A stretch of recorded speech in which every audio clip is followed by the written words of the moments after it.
Welcome to Live in the Library. I'm going to be monitoring the library live stream as you have just clicked on. I'm clicking on it myself to get the chat in real time. If you are watching the replay, check the timestamps down below. I'm going to be summarizing what I've learned as applied to your life in about 700 psychology books reduced into an hour or so of live streaming on YouTube.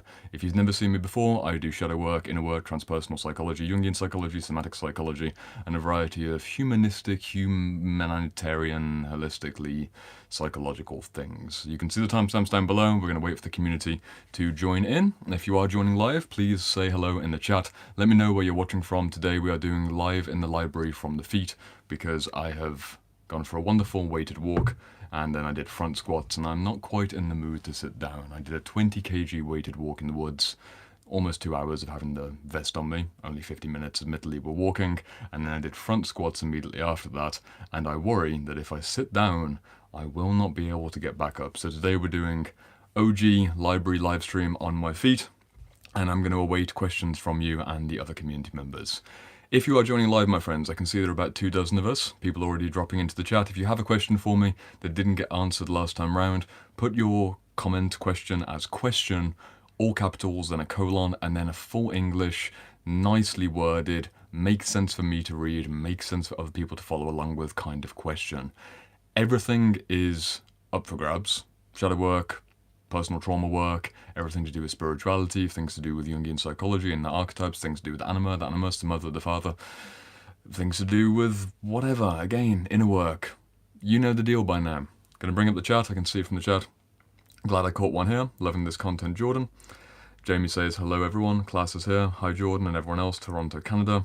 Sappora's here, good to see you Sappora, hello everyone, happy to be here. And Chantel is also here as well, perfect. Huh, I can see we've been gamified. I'm not sure if you guys can see this as well, but look at that. I know it's reversed, but on my live stream chat, there's little crowns next to everyone's name. You are kings and queens in the chat. You've been given crowns. Apparently, Sappora, you have 25 XP for commenting. You get XP now. You get experience points for commenting on my channel, so if you want to gamify this live stream, the more comments you leave, the more XP you get.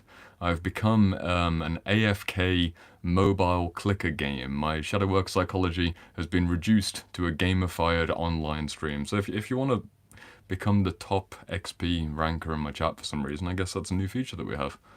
Glass says, yeah, it's been going on for over a month now on YouTube. Interesting. I didn't know. Didn't know this was a thing. Delta Golf, good to see you here.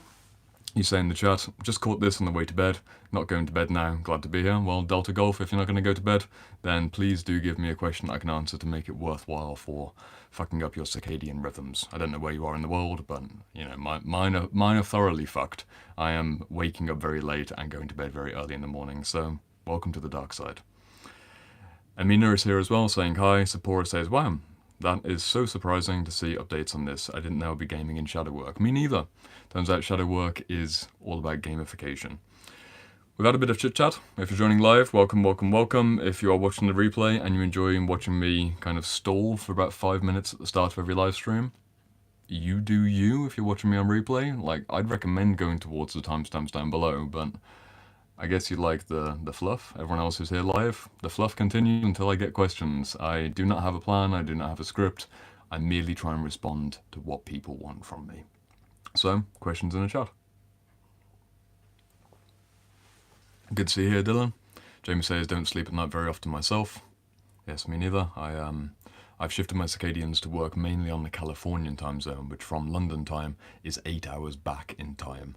I've got active clients who are 8 hours behind me, which means that if I want to do either a live stream, Sunday seminar in the Shadowwork Library, or a private coaching session, at their time in the afternoon, it needs to be late for my time. And I love that. It works actually quite well for my preferences. So no complaints from me. I believe our first question has just come in. Again, drop your questions in the chat. I will get back to them. Look at the format that Pri has used. Question, all caps, full English sentence. Nice, complex, well-worded. This is definitely appropriate for a live stream kind of question. And I will give you my time and attention. First question. The preamble is finished. We can sink into the flow. Thank goodness. It's always awkward these first 5 minutes. Hi, Jordan. I was wondering how to overcome challenges about getting out on social media, e.g. creating content to help/coach people through trauma. Did I have to face any shadows? Fantastic. Essentially, you're asking the question here of how to overcome the resistance of becoming a public figure who's educating people on trauma and getting better. A few follow-up questions for you, Pri, I believe, is the person who asked my question. Pri, if you're still here, which I hope you are, please engage with me in the chat and I can bounce this back and forth from you. Are you someone who's already done professional work in creating content to help people or coach people through trauma? Do you have a qualification? Have you already done coaching? Is it a case I'm speaking to someone who's in their 50s and is a full-time therapist who's now going into social media?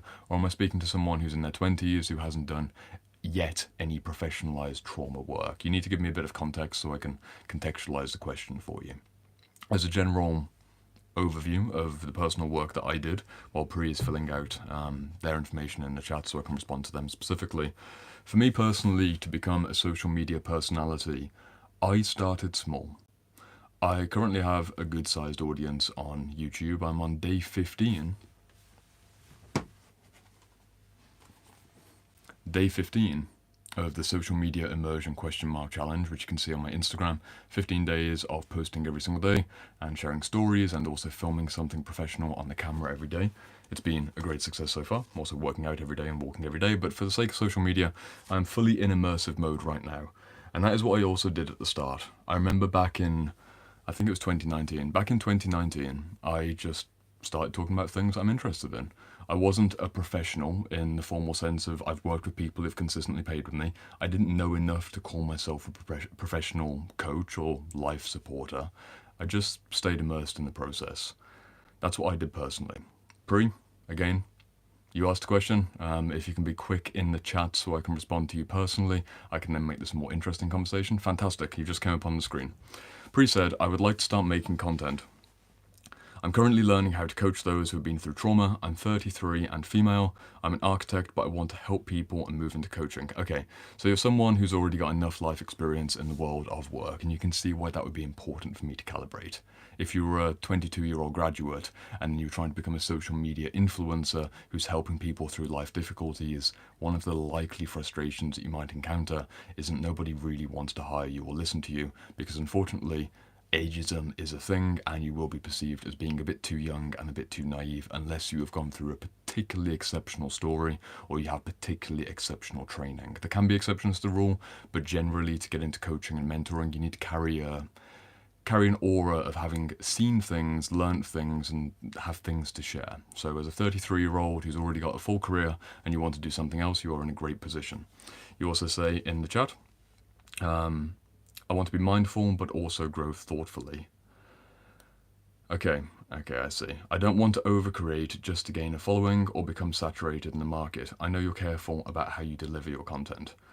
So, Pri, it looks like you're in a situation where I'm going to assume that you haven't done much posting just yet, and you're worried about oversaturating the market. My brain goes towards the trickster-like response, which is this is the equivalent of someone going to the gym for the first time and worrying about getting too big. If they pick up a barbell, they're going to blow up overnight. Especially women. Like one of those concerns that women have if they're completely uninformed about getting into weightlifting. I don't want to get too big and too bulky. You're not going to accidentally get too big and too bulky. You're not going to accidentally oversaturate the market.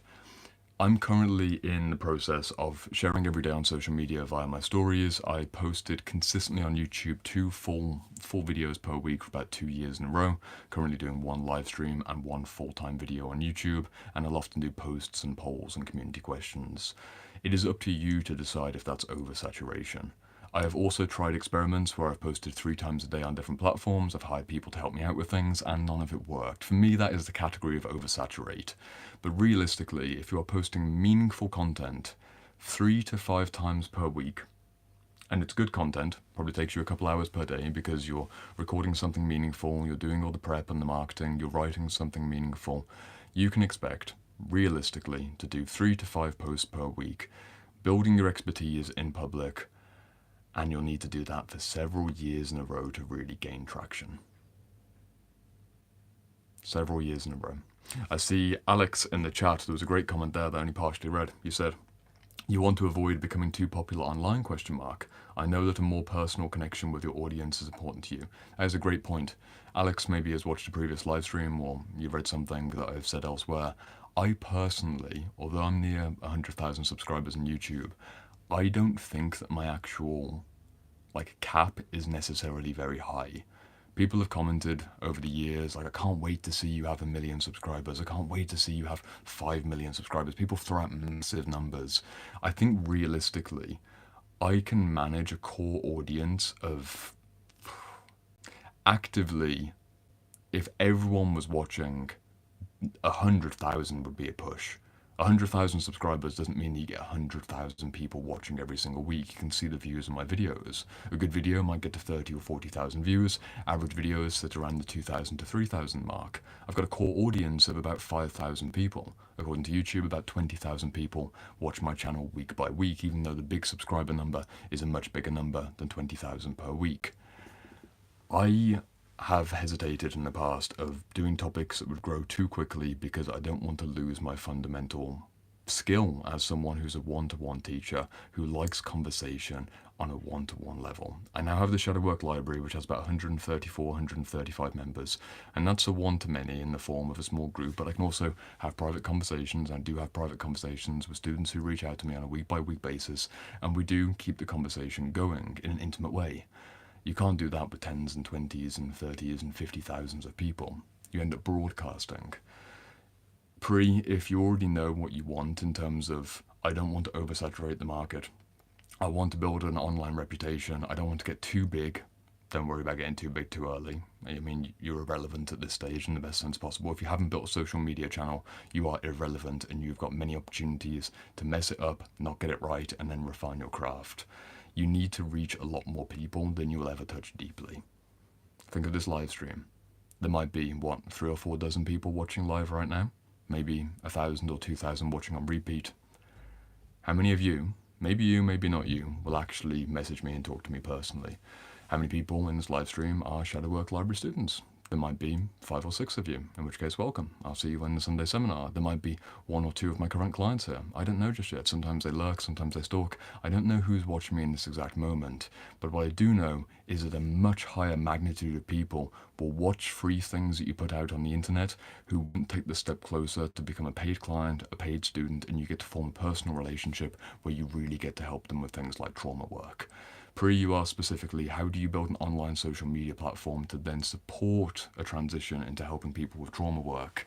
Build big, build wide, speak on a wide variety of topics that are interesting to you and you also have competence on.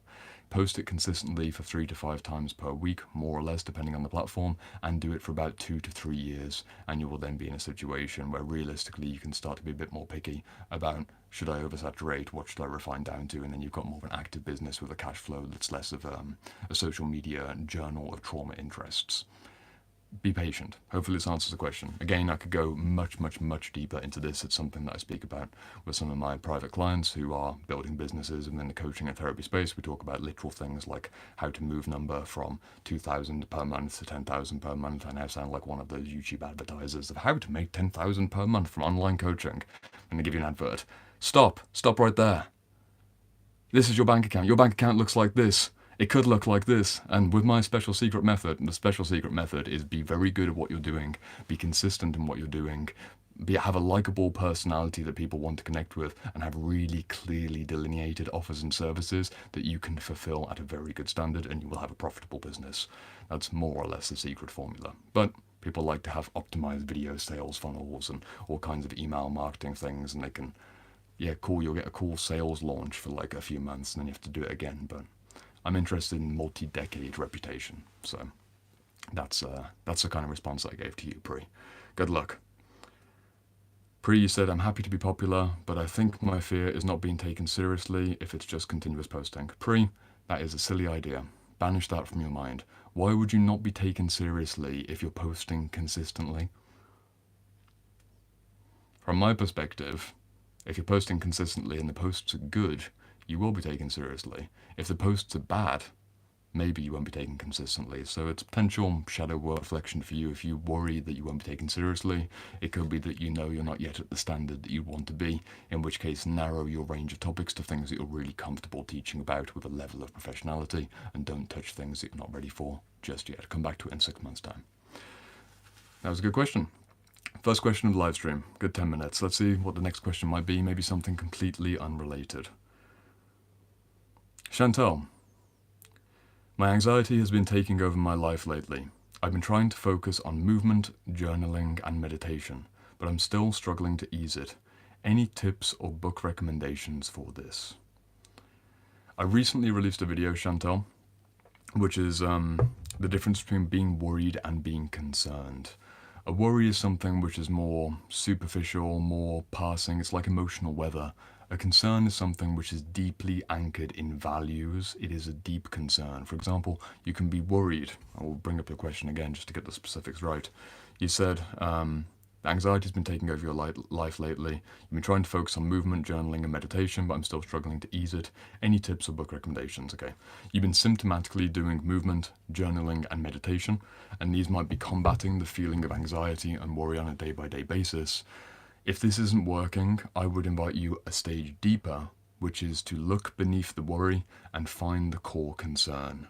If the worry about money reveals the concern of I am not on the right career path, if the worry about relationships reveals the concern of this is not the right relationship, I'm not the right stage of life, whatever it might be, really bring yourself to the central concern and let that be where your energy goes. It's not meditation, it's not journaling, it's not movement. I'm not looking at the symptomatic day-to-day, solving the anxiety by making yourself feel calm.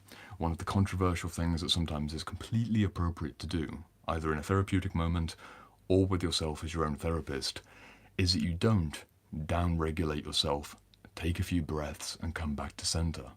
Sometimes that's completely appropriate, but some of the really interesting manuals from the 1950s, 1960s advise to not keep telling clients to just calm down, like, let's take a breath. I can see that the feelings are rising right now. Would you like to take a breath with me and we'll come back to center? That sounds like a really compassionate thing to do, but it might not actually get you to the end outcome you want, which is understanding what the worry is really about. A better question, in certain circumstances, is I can see a lot of emotions are coming up right now. What's the real reason why these are coming up? Or I can see that the anxiety is rising right now. I can see you're getting agitated. Go a layer deeper. What's actually haunting you? Quite different, isn't it? Let's just take a breath, come back to center, namaste, versus what is the existential fear that you have been running from? The beads of sweat that are dripping from your forehead, they have an origin. Let's get straight to the core of it. Fucking hell. But that really strips away a superficial level worry to a deeper concern. So Chantal, keep doing the meditation, keep doing the journaling, keep doing all the various symptomatic things, but try and take the worry into the concern. Because concerns are they've got so much gravity around them because it reveals your value system. If you're deeply worried, or if you're consistently worried, let's say it this way, you're consistently worried about your relationship. That reveals a deep concern for the quality of relationship and the importance of love in your life and partnership, for example. That concern is something which will concern you for decades ahead. To bring your energy from scatteredness into a central problem-solving focus where you have to ask difficult questions of yourself, that is really, really the best way to take it to a proper shadow work completion. Ask yourself the difficult questions, like very honest questions. You will feel it in your body. Let the anxiety heighten or deepen, to be more accurate. Let it go from a buzzy head feeling anxiety into a central reverberating terror. If you feel comfortable doing that, again, this isn't appropriate for all circumstances. Everyone who's listening to me say things right now, if you're in a state of panic attack and overwhelm, don't do what I'm saying. I'm giving a bit of a reframe to someone who's got a more or less grounded state, but they've got worries and anxieties. Chantal said in the chat, thank you, Jordan. Yes, there's definitely a lot of fear diving deep, but I know I need to, otherwise it's going to continue to keep me bogged down. Chantal, you are right. Good luck. You will hopefully find the core of your concerns, and the worries will dissipate because you know what really matters. You can keep us updated. Maybe come back in a month and see if it worked. Great chat today. I'm going to take a sip of my drink while looking for the next question. If you have a question for me, leave it in the chat if you're joining live. Put question, all caps, and then a full English, nicely readable, appropriate for yourself, appropriate for other people kind of shadow work psychology question, and I'll hopefully have the time to reach you today. Sounds like I'm an insurance salesman. I've been calling you about your extended warranty. I haven't. I'm just trying to help you fix yourself, basically. Sephora. Great to see you here.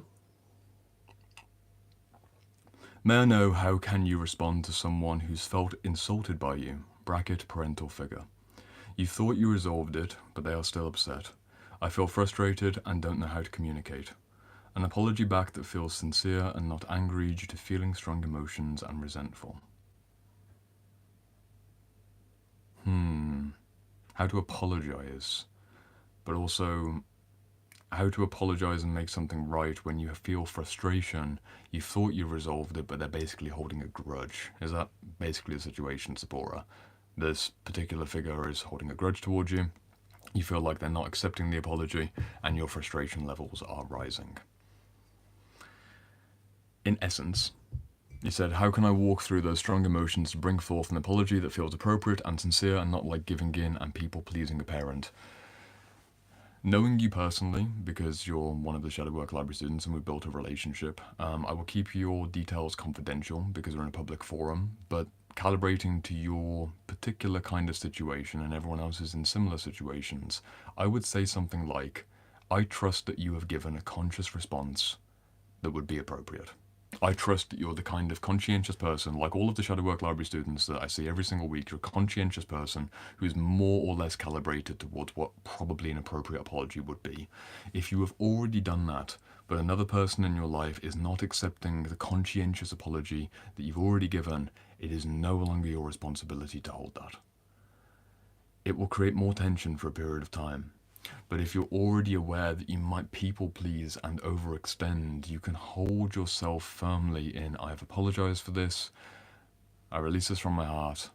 If you're doing a behavior that needed the apology, obviously you stop doing the behavior, whatever the thing was, just hold your center. You don't need to keep over apologizing. If you are prompted with blah, blah, blah, blah, blah, blah, blah, whatever the conflict might be and they want another apology, you're not necessarily giving in to say something like, calm reminder, I understand that you're frustrated right now. I did already apologize for this. Again, we're going to change this going forwards.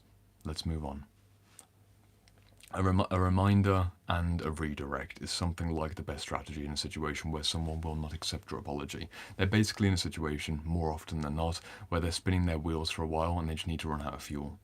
And eventually something else will come up, and then, it's a difficult situation if you're in frequent contact with someone who doesn't take apologies and conscious communication very well. But for the sake of your sanity, Sephora, and everyone else who would be in a similar situation where people just don't accept an apology, apologize once, apologize sincerely. Be willing to do it again, not thinking that it makes you a weak person. Just, leave your ego at the door.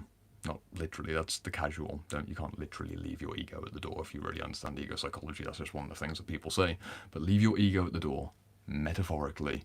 Say it twice if you need to say it twice, but don't say it a third time because then you're going to be in kind of people-pleasing, codependent energy. Just hold the center and good luck. That's the best I could do in a few minutes on a live stream, Sephora. But maybe we'll talk about it in the Shadow Work Library or some other time, which, again, for everyone watching, that's one of the benefits of forming a one-to-one relationship with me or being in the Shadow Work Library. It's not just a public moment. You can see the link in the description. You can join the Shadow Work Library today. We've got 5 more months of active group coaching. This is high-level, postgraduate style, structured 36-book curriculum and structured, high-level, trauma-informed therapeutic coaching on a week-by-week basis, where it's me and other community members. Usually the seminar is about 20 people, USA and EU. You can find all the details in the description. This is only for the next 5 months, and then you will never get an opportunity to work with me this cheaply ever again. I guarantee that, because next year is self-integration school, and the entry price is application only, successfully accepted the application via the interview because we meet one-to-one. They say, yes, you're a good fit, like it were more of a university style system, and it will be about 3 times the cost of this just to get in. So if you want to join me at my cheapest price ever and join me for the next 5 months of transforming your life permanently, then join my Shadow Work Library students and myself. Link in the description. Sapora, I see you there, saying thank you so much. I feel appreciative of your answer and reminding me to leave my ego at the door. It's a helpful reminder. Sapora, good luck. Scrolling the chat now to find another question.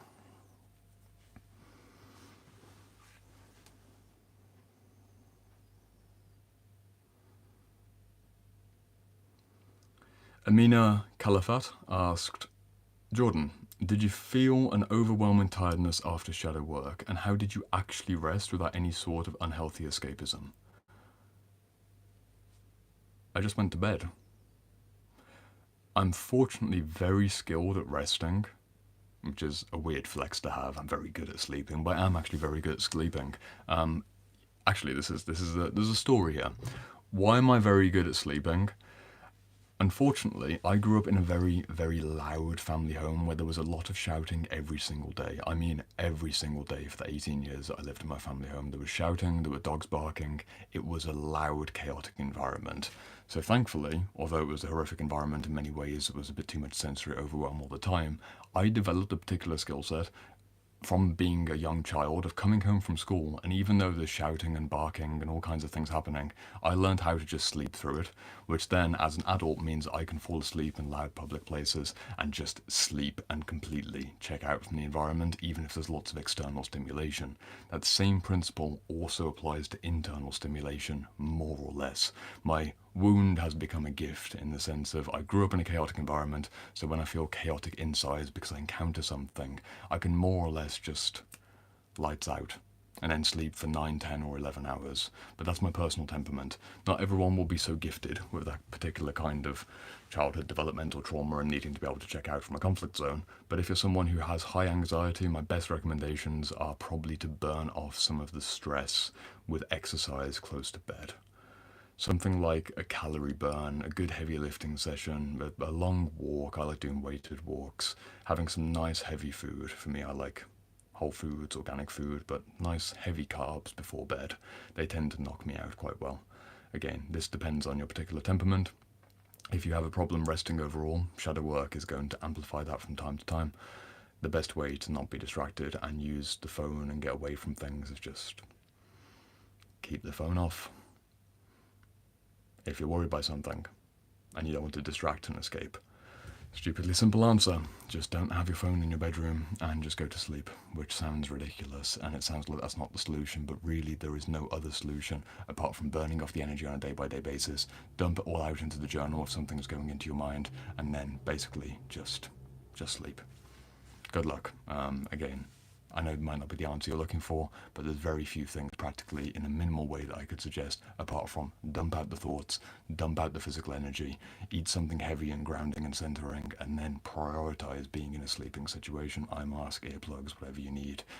Hot shower, cold shower, heated mattress, cool mattress, weighted blanket, whatever you need. That's on you. Good question though, and good luck. Good luck. Next question coming up from Steve. Steve, welcome. I'm looking for retreat activities which will encompass activities which incorporate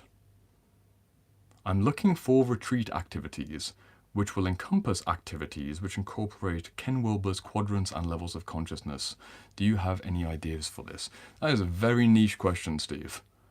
You are looking for a holistic approach towards self-actualizing, self-integrating holistic work that has Ken Wilber's 4 quadrants. I'm going to bring this up for reference for anyone who doesn't know what Ken Wilber's 4 quadrants are. 5 seconds.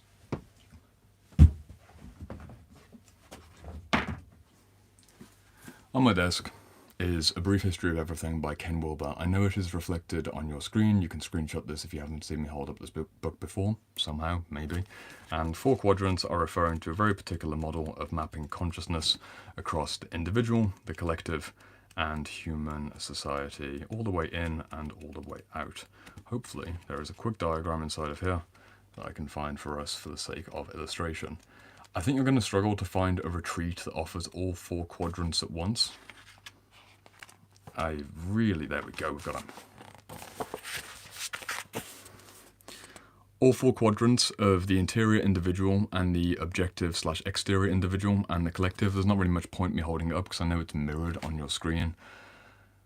I'm not going to teach all of integral theory for the sake of this live stream. Look, honestly, I've recommended this book dozens and dozens of times. If you haven't read this book just yet, it's one of the most essential books. I recommended it last live stream as one of the 2 books that everyone should read. How have you not read A Brief History of Everything by Ken Wilber just yet? Just get the book if you haven't already. If you're like Steve and you've probably read Ken Wilber's book and many other books on a similar nature, the best thing that I'd recommend, Steve, is to accept the fact that you're going to really, really struggle to find great depth. For example, great depth on the interior individual while also finding great depth on the exterior collective. Practically speaking, if you're organizing a retreat where an individual is encouraged to go into themselves and find a certain answer to a certain question that they've posed, and also then to connect deeply with other men and women in a communion environment, you might be able to get halfway there in both spaces. In a practical, say, let's say it's a 5-day retreat. It's a 5-day retreat which you're organising, there's 20 participants. You could have a schedule where members in the mornings and the evenings go inwards and do 4 hours of meditation, and you have sharing circles in the afternoon. It is true that you will get a feeling of, I've gone into myself and I've also connected with community. But if you're looking for true depth in any of the quadrants, you can't really do it all at once in a single focused time period. Practically speaking, I'm going to give you 2 different examples. Someone who goes on a darkness retreat and spends 5 days completely alone in the darkness will go all the way into the interior individual. Someone else who spends 5 days on a conscious men's work or women's work retreat where it's all about community and doing everything together, they will go the exact opposite direction. Doesn't mean that they're bad or flawed for ignoring the other half, it's just there's different functions for the retreats. You can very rarely synthesize multiple quadrants in a single short time period. What you'll tend to have to do if you're looking to scratch your own itch is do a series of different things over a series of months. 2 examples there. Deep darkness retreat or deep meditation retreat, maybe 48 hours or 72 hours of fasting. And then on the other side, you then go and do a community event. If I'm getting the right idea of what you asked for, Steve, and your question in particular, you won't find it all. There'll be no single retreat or no single experience that will give you a fully integrated, holistic sense of, I've done it all and I've reached it all. You'll touch upon many things, but you will sacrifice depth. It's up to you. You can touch upon many aspects of the human existence and many ways of doing inner work, but don't expect to do it all at depth, all at the same time. Great question though. It's a great intention. I just don't know if it's practically possible. I've yet to see a great example, and the examples that I have seen where people would promote a retreat where you get to deeply get in contact with yourself and deeply be in contact with other people, I challenge what they mean by the word deeply. If I really want to go inside myself and I encounter something which is troubling, maybe like the previous questioner, you encounter something that's troubling, that's keeping you up at night, I'm not then in a situation to socialize with other people or hold space for other people. I need to be alone. And likewise, when I'm with other people, I kind of disappear in the work. My interior world becomes dimmed and quieted. It's appropriate. It's appropriate for the different context that you find yourself in. Great question though, and good luck, Steve. Looking now for another question. Emma asked, how do I resolve internalized shame?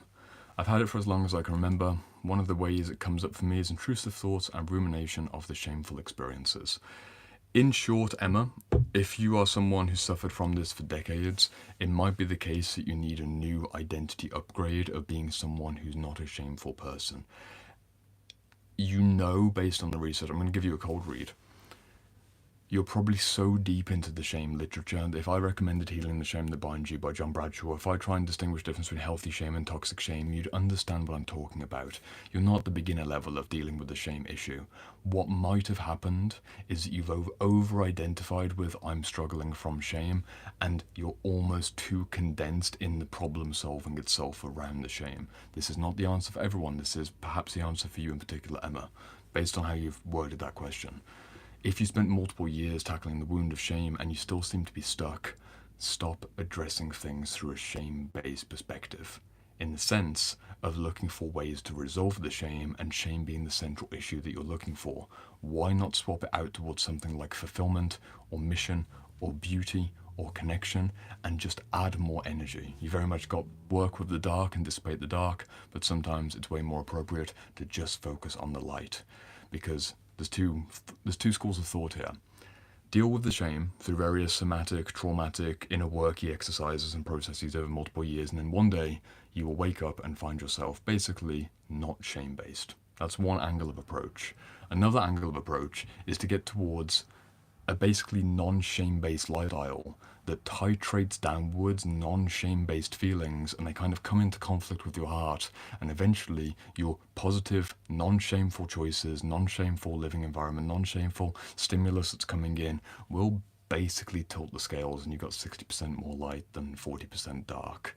I'm summarizing for the sake of a live stream, but I think you're at this stage, Emma. Add more in the light rather than getting deeper into the dark. I know that the shame's already inside you, but in the same way that often if you're feeling sick or you're feeling tired and you know you need to work out and go for a walk, the solution for the thing that you're suffering from is to do the thing even while you're still suffering. The solution to feeling groggy is often to go for a 20-30 minute walk. You will get the reward of no longer feeling groggy on the other side of that walk. If you're a shame-based person who wants a liberation from the shame, for you to do things which are not shameful or actively self-esteem boosting may counteract the force, and guess what? You'll find that you're in a less shame-based situation. At a deeper depth psychology perspective, disconnecting from the identity construct of who you were back then when you were a shameful person could also be quite significant. Good luck. Next question coming up.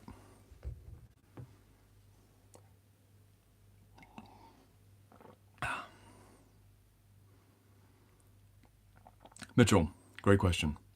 I've spent some years on inner work. Recently, I'm hitting a plateau and I'm losing steam. What would you recommend as some minimum maintenance practices for shadow work? Mitchell, that is a great question. I will give you 3 practices from the top of my head. Number 1, I recommend that you maintain a 30 minutes per day reading exercise in terms of no matter what, for 30 minutes per day, you read psychology books that open up new perspectives. It is going to be very difficult for your shadow work to stagnate if you're consistently in contact with the best psychological ideas, and maybe there's a channel on the internet that can give you fantastic psychology book recommendations. Maybe. Number 1, maintain a 30-minute per day reading habit. Number 2, don't forget the shadow of body. Many people forget when it comes to shadow work that the body is shadow for most people because we mentally live up in our heads.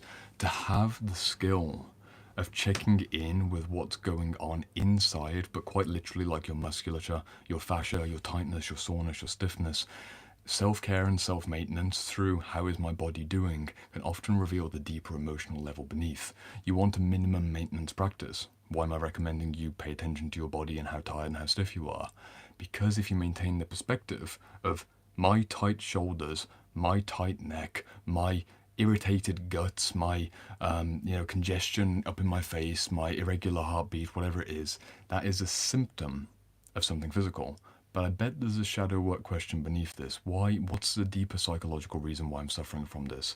If you can hold that perspective at all times of checking in with yourself throughout the day-by-day process of being yourself, you will never really fall out of shadow work.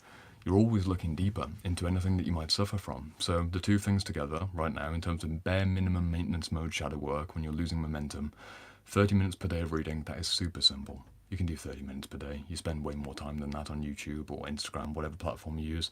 You can do 30 minutes per day. Pick some good books, keep the practice. Second thing is to always look for your physical symptoms, both at the literal level and the deeper psychological level, which is applied shadow work on a day-by-day basis. And the third thing to do is watch out for projections. The best thing that you can do in a day-by-day basis for projections is to look for your judgments and criticisms and your assumptions towards other people. It is one of the most liberating internal experiences to basically be able to have an automatic projection, which is a normal mechanism of the psyche. You're closing psychological distance. You project something towards an object from self to object, closes the distance for you to notice that you've just launched a projection, and then challenge the quality or the health of that projection is one of the best maintenance mode shadow work practices because it will prevent you going towards hate bonds and shadow boxing. It will also prevent you from pedestalizing or idealizing people. You basically become centered. You have a bit of healthy doubt about what you're seeing and what you believe. And as a result, with consistent reading, new ideas coming in, body checks in terms of what's the deeper issue going on here, and then the third level of what am I projecting outwards, is that really true? Just catching yourself a bit of breathing room, a bit of space between your identity and your internal reality. Hopefully, my friend, that is good enough for your 3 things for maintenance mode. Making something up on the spot, but I think it should be worthwhile. Amanda, you say hi in the chat. Hello, Amanda. We also see some questions. Yeah, Amanda's from Vermont. Amanda, welcome from Vermont. Great place. I bet it's got good weather right now. Let's see a few more questions. We'll do at least 20 more minutes on the live stream. If I didn't get to your question, please do repost it.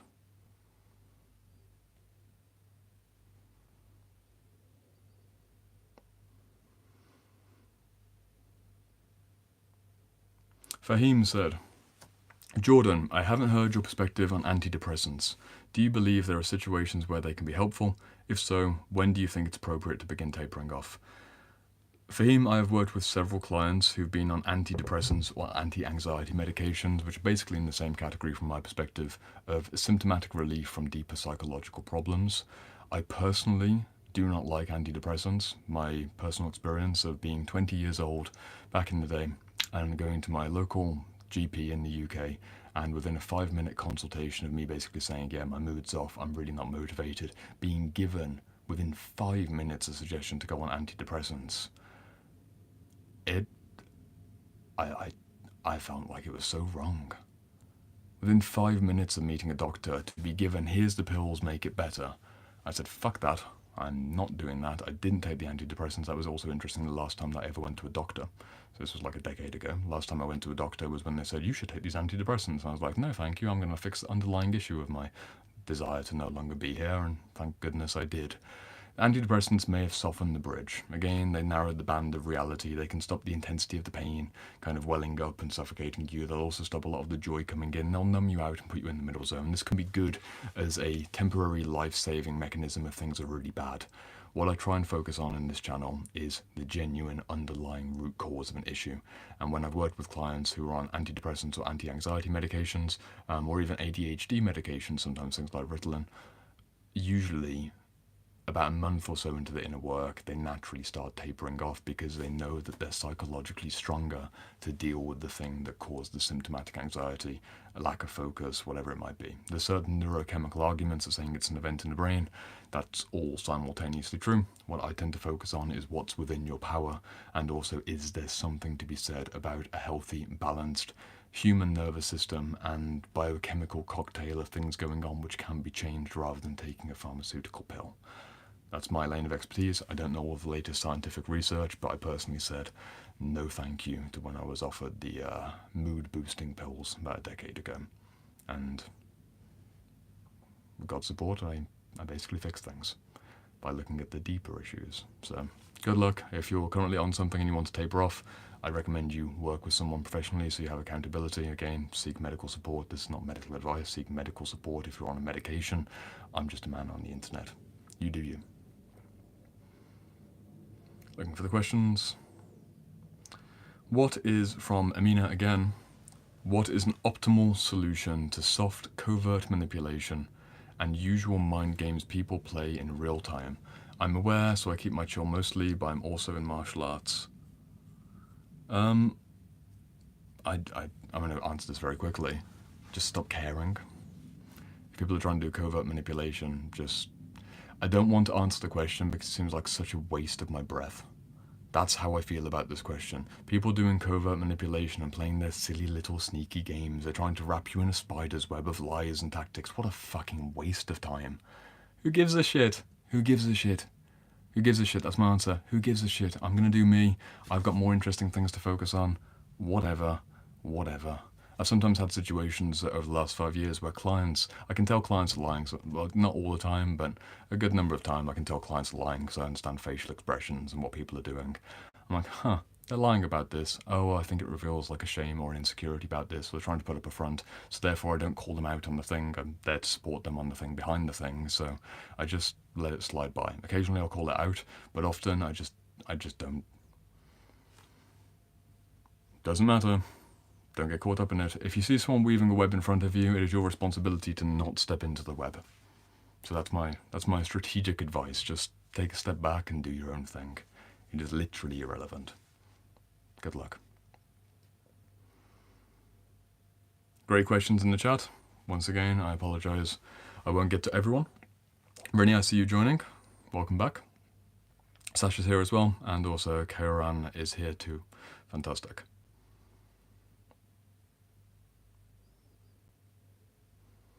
Let's have a look. Klarna Rentals. How do I realize who I am and what I want in life? I'm trying to dissociate mimetic goals / characteristics from my true self. My friend, you'll have to describe what you mean by mimetic goals in this particular context. I don't understand what that question means, so please give me the full context of what I'm trying to dissociate mimetic goals / characteristics from myself. If you give me a clarification for that, I'll be able to go into the question in more detail. In the meantime, I will pick someone else, just while you describe a bit more context. Chapter asks, any good books on real event OCD, fear of behaviours committed by my younger self catching up with me and can be quite crippling at times of high stress. Interestingly, we spoke about OCD at length in the Shadow Work Library seminar, the EU seminar only last Sunday. So it's fresh on my mind that we had one student asked this question. We spent at least 40 minutes, about 40 minutes on this question of what to do with obsessive checking, and a few different members shared their perspectives. At its core, an obsessive-compulsive disorder is almost always linked towards a safety concern. There's a feeling of being unsafe, there's a feeling of being at threat. So you'll do things that then minimize the perceived level of threat because of usually some experience, as you've rightly said, of something going wrong in the past. There are ways practically to work with OCD that are beyond my skill set because I'm not a specialist in working with that particular set of compulsions. What I will do at the deeper level is invite you towards the question of safety, fragility, and vulnerability, which is what we primarily focused on in the Shadow Work Library seminar last Sunday. Interesting timing. If you're compulsive, if you know you're more compulsive and kind of agitated and jittery, and then your compulsiveness goes up when you feel more and more unsafe, it is your responsibility to look for the environmental safety issues, the relational safety issues, the existential safety issues, and also, as you pointed out, the developmental trauma, unresolved trauma issues. There's no outing. There's no outing the OCD in the sense of you fixing like the door checking, or is the stove off, or is my bag undone, or whatever it might be. These are literally examples from the seminar for any student who's here. These are the ones that I said back then in the seminar. Other people said this as well, actually. Focus on the safety issue. I think someone just brought up a great book in the chat, which is maybe a more specialist book. Fahim said, best OCD book, The Man Who Couldn't Stop by David Adam. Fahim, thank you. You've saved my skin. Fahim, you'd be an ideal Shadow Work Library student when I'm rambling around about deeper safety concerns and existential issues for you to come in and be like, here's the book that you need to read. I very much happily sit back, and Fahim's given the book. Go for that book by David Adam. I haven't read it, but I trust Fahim has paid attention, and he says The Man Who Couldn't Stop by David Adam. Fantastic. Max Krillman is here. Says, good evening, Jordan. Thanks for the book recommendations. Codependence by Charles Whitfield has been mentally enjoyable. Wonderful. Codependence by Charles Whitfield. It lives over there in the childhood psychology and developmental trauma stack. There's about, I don't know, 50 or so books that are all specifically inner child and childhood developmental trauma. Codependency is one of those issues, and you will want to read Codependence by Charles Whitfield. I'm glad that it's helped Max. Emma asks, and then we'll get to the question from before. Emma says, will I be closing down the Shadow Work Library when I open up the Self-Integration School? Yes, I will. However, the Shadow Work Library was only ever intended as a live coaching community for 2025. From the very beginning, January 1st, on the sales page, I said new for 2025, only for 2025. I initially expected to be doing one call per week for January and February, and then one call every other week, because I didn't think it would grow that quickly. To my surprise and to my delight, we grew very quickly. Within a month, I needed 2 calls per week, EU and USA. And then because the group kept growing, I then wanted to add more and more opportunities to connect. And I basically ended up doing every single week, 2 calls per week, when initially we were only going to have every other week. So it's grown, and it's grown well. Unfortunately, it cannot go on forever. All good things must come to an end, and the Shadow Work Library, although it is a complete curriculum experience, it's 36 of the best books related to full spectrum, full stack, holistic transformation. It is only 36 books, and it was always meant as a complete yet partial stepping stone towards the Self-Integration School, which is my 30-module, 104-book curriculum that will take most people 2 years to work through. The Shadow Work Library's taught me a lot about the regular pace and expected outcomes of typical motivated students. Most of the students seem to be able to read consistently for half an hour, 1 hour per day. Sometimes people go through seasons where the reading's a bit more difficult, and I understand, but it's been a good calibration mark for me. A module takes about a month for a regularly motivated student. So a 9-module curriculum takes 9 months. There are about a dozen or so members that have more or less completed the entire curriculum, which is fantastic. But many of the members, again, bit of a slower pace, life's going on. That is what it is. But all of these factors are basically irrelevant in the bigger picture because it is just for 2025. If I were to be running the self-integration school and the shadow work library at the same time, I would not be able to practically make the scheduling work. I also know that people who've committed to the shadow work library at the cheaper price point, which is a more casual investment for one call per week and 36 books, might not be the same people who want more of a fully structured, this really feels like a postgraduate degree kind of experience, where it's two-hour seminars per week and a lot more direct accountability in terms of, I expect you to be reading this much, I expect you to have followed through, and if you don't follow through, you're really going to fall behind like an actual course structure. That's what I'm shifting to.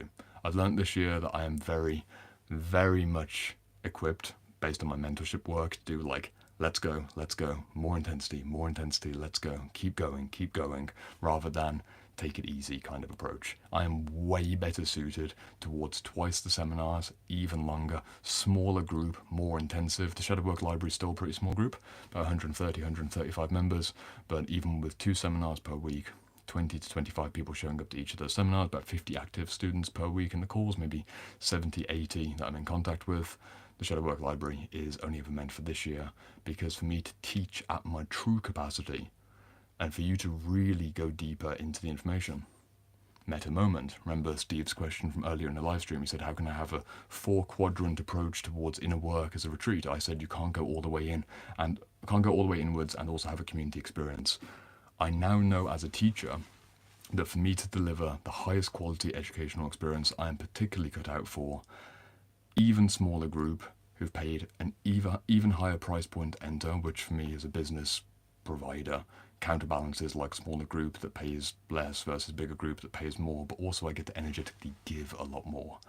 I get to go much further on a smaller group, and realistically I knew that this would be where it would go.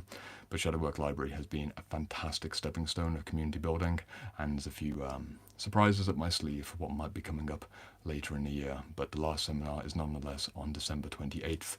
You've still got the opportunity for 5 more months of active coaching. I saw Sasha in the chat, who's a recent Shadow Work Library student, saying it's well worth it. 5 months is not a waste of time. If you were to join today and attend every single seminar for the rest of the year, and that's over 20 seminars left, and imagine 20 90-minute seminars and one-to-one contact in between for £950 compared to my mentorship, which is £7,400 for 4 months of one-on-one contact. It's a very affordable, very accessible opportunity. So I recommend you get involved. It's not too late. It's never too late. That's 3 days grace, one sang. And I recommend you click the link in the description, because it is the best Shadow Work Library course on the internet. Maybe in 2026, I haven't yet decided, I might keep it as a non-community but just curriculum-focused thing, so it goes back to how it was in 2024, which is just a pre-recorded curriculum, but there won't be an active community because things need to end. Sacred space needs to be contained and completed, otherwise you get leaky. This is one of the issues with religion in a modern society. There's not a proper sense of beginnings, middles, and endings, so it will end as a community at the end of this year. But other things might be in the works. Link in the description if you want to join. Highly recommend it. Or if you want to form a personal relationship with me, send me a message on Instagram and I will send you voice notes back. And then you can join the Shadow Work Library that way as well. Sasha says the structure is crucial. Yeah, thank you, Sasha. Sasha's backing me up with my own marketing. The Shadow Work Library works because unlike YouTube, which is just free YouTube videos where I'm recommending random books, I've structured this into an ideal progression arc, and I frequently hear from students, thank you for structuring this in a way that's aware of the likely problems that I'll face in the likely order, and I've created the best possible guide rails for quite difficult, challenging, confronting trauma work and self-actualization work. Spent 4 years researching the best books. I put 36 of them in a structured 9-module curriculum and spaced it out. So consider it. Emma said, final Shadow Work Library question, and we'll go back to the question I asked for more context for earlier. Would I still be able to purchase the Shadow Work curriculum as a course about the community? Yes, you will. At the end of the year, actually no, don't take that for certain. I might completely delist the Shadow Work Library and no longer sell it in 2026. I might do that. What I also might do is remove the community element, take the price down just a little bit, and then give it as a standalone course, which you'll be able to access for a lifetime. People who've already bought the course will get it for many years ahead. I'm not taking away that access, but I might limit new people buying the product so I can keep a simpler business structure where I have either one-to-one mentoring or the self-integration school, rather than having also a thing called the shadow work library. I've yet to decide, but if you do want to be safe, Emma, if you want to make sure you've got lifetime access to the curriculum, you need to buy it within the next 5 months before I potentially delist it. And that's not me doing some kind of manipulative sales. I haven't thought that far ahead. I haven't decided. I think I might keep it up. Community's definitely going. The active coaching is definitely going, because that's only for this year.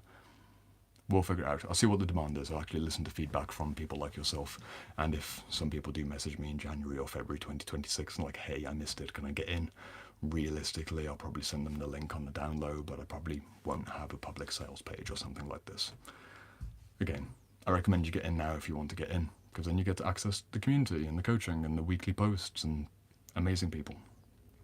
Final question for the stream, going back to the one that I wanted more context from earlier, and then I will go about my evening and have some dinner. What are mimetic goals and characteristics? Desires/characteristics that are not genuinely our own, but are instead adopted, from others. So your question is, how do I realize who I am and what I want in life? I'm trying to disconnect from the goals. You're trying to disconnect from the goals and standards that other people have given you rather than your true self. Okay, my friend, if in the future you want to ask me a question, although I often do know a lot of technical words, sometimes I don't know all the words, it would be easier for me to, if you just said like, how do I move on from the standards of others versus my own standards? That would help me out in the future, because I'm not the smartest man on earth. I don't know that word. Anywho, how do you do that? How do you become your true self? I'm going to stretch out a little bit. How do you become your true self? Rather than just following the societal conditioning that everybody else has given you. It's not something that can be done all at once, if that's not obvious. The simple answer is start cutting away the things that you know aren't you. As you've started, you're dissociating or disconnecting or detaching from the societal script. You don't tear down a false house all at once, because you don't know which parts, maybe we go this metaphor. You're trying to tear down a home, you want to keep some of it, you want some of it to go away. Some of it's authentic bricks, some of it's inauthentic bricks. Like a game of complex psychological Jenga, you want to remove the inauthentic ones and remove as few of the authentic ones as possible. You probably already have a good idea of how to do this, which is why there's almost a hesitation of why you asked me the question. There's no rapid fire way to speed up the process of becoming yourself. You just see the one thing that's in front of you and then remove that first. Can I give a few practical examples? Maybe.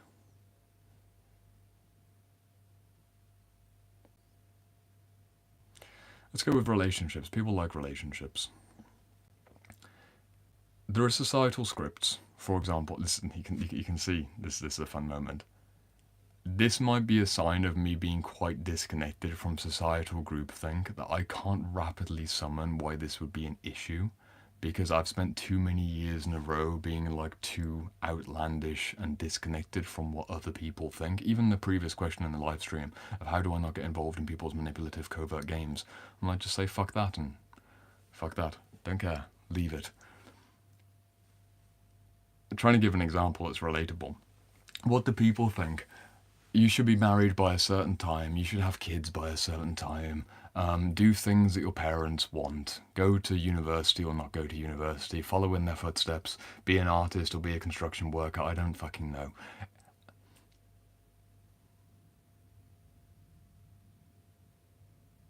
I don't know why you're asking me this question. I will be real with you. I don't know why you're asking me this question, because I think you've already got the skill. I'm trying to connect with you as the person who's got like technically correct language, and you're trying to disconnect. I think you already know, and I think everyone who's watching this live stream already knows at least 5 things that they're doing which aren't necessarily authentic desires, but they're just doing it for the sake of what other people expect of them. In the realm of relationships, in the realm of work, in the realm of spirituality, health, fitness, or personal lifestyle choices.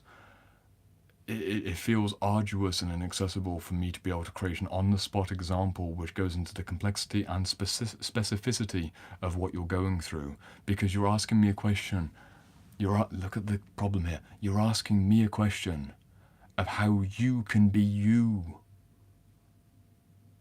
If I give you an answer, I am an external, societal voice, some kind of guiding figure, hopefully a benevolent figure, but I'm some voice on the outside rather than you asking a question of how you can get to your inside.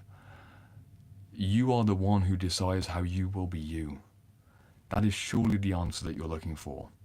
In which case, stop watching this live stream. Stop watching videos like this. Conveniently done, because the live stream is about to end. That is all I can give you. It is all I can give you, my friends. Gonna make that a dramatic mic drop. Don't ask me questions about how you can be you. Said with love, said with love. Don't ask me questions about how you can be you. Take that inwards, take that to your soul. Take that towards that central place within. If you give me a particular brick that needs to be removed and it's like, I've got this trauma, how do I deal with it? I can help you with that. If it's like, I've got this certain archetypal problem, what does an archetype mean? I can help you with that. But if you're asking me, what is your authentic self? I can't answer that for you. And you probably already know what inauthenticity looks like and smells like, in which case, start cutting it away with confidence and with a sense of patience at the same time.